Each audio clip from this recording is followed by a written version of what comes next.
Hey everybody, I'm Lisa Young Sutton and welcome to my channel. Now earlier this week I helped a friend of mine with this reading and she texted me this morning with the feedback, so I thought I would share her story with you in this video. So the seeker is a dog groomer who was worried about a large adult dog coming into her shop for the first time for a nail trim. And she was told that the nails were extremely long because the previous groomer was not able to touch them. All right, big red flag, right? She was told that the dog was a Shepherd Pit Lab mix that was close to 100 pounds.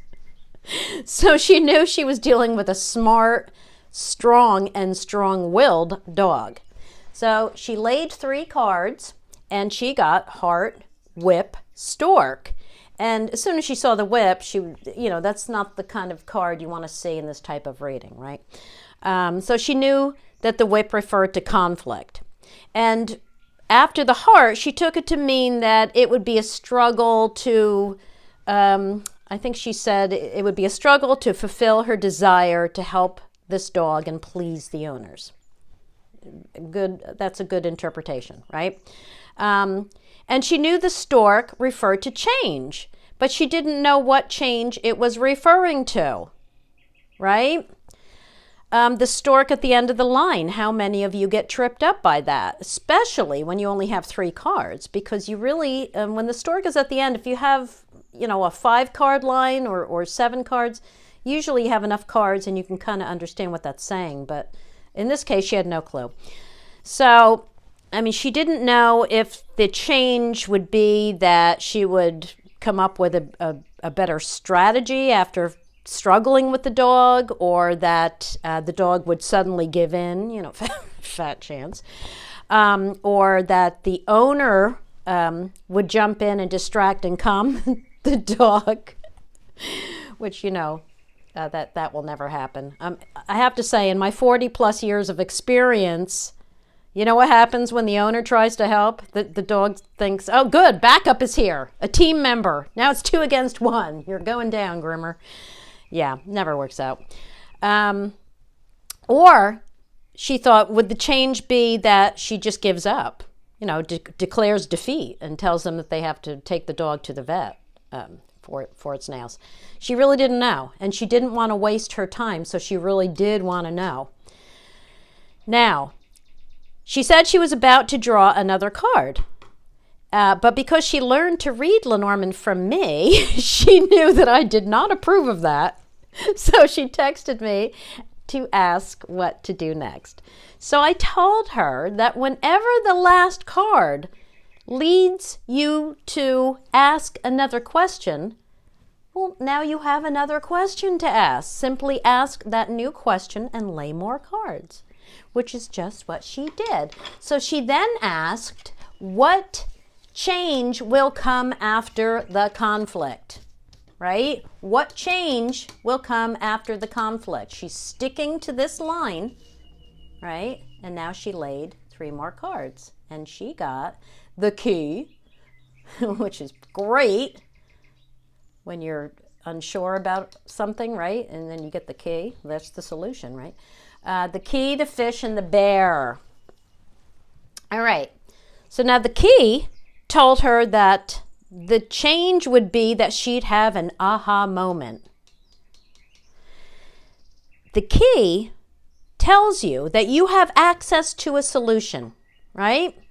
The key does not say that, or in this case, it was not saying that someone would come and help her, and it wasn't saying that she was going to give up.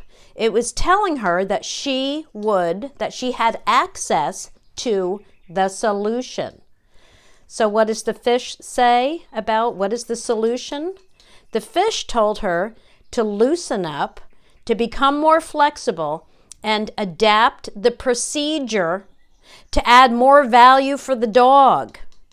Now, in grooming, your objective is always to get the animal to trust you and relax so that you can get the job done, right? You never want to get into a wrestling match with an animal. It's not going to work out, right? So what is the bear saying? How could she add value? not by force, but by food. Now, why isn't the bear referring to using her strength? Because it follows the fish. I mean, the fish represents being unrestrained. It does not refer to restraint. It's about independence, not control. It's about being flexible and adaptable, not about exerting force. All right? It's also about acquiring new assets, and the asset she needed to acquire was food.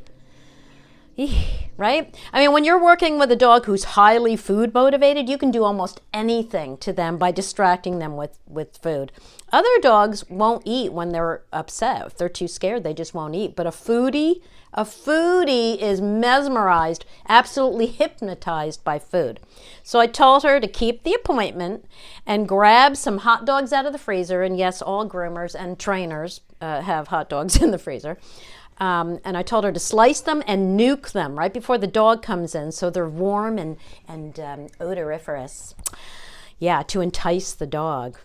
And I also suggested peanut butter or cheese spread, or that spray cheese in a can, you know, to smear all over the grooming arm for the dog to lick while she worked. And I am happy to report that it worked. The dog didn't like the peanut butter. You always want to test first, right? Before you even start, you want to see what makes that dog light up, right? So the dog snubbed the peanut butter, but the cheese and the hot dogs, he was positively cross-eyed, she said, over cheese and hot dogs. So, yeah, the dog never knew he got his nails trimmed. In fact, she said he did not want to leave. She said the owner was literally dragging him out of the shop. So yes, she has a new client now. And she said that if she had not drawn more cards, that she was going to cancel that appointment just because of that whip card. As soon as she saw that, she's like, I'm not fighting with that dog. Yeah. Anyway, so when you have the stork at the end of the line and you don't have enough other cards to provide a satisfying answer, ask what change the stork is bringing and lay a few more cards. Also, if your dog hates to have his nails trimmed, don't make it into a fight. Use bribery. Dogs love a good bribe. All right, that's it for today, my friends. Thanks for watching, and now go trim your dog's nails. Okay, and then go play with your cards. Bye for now, everybody.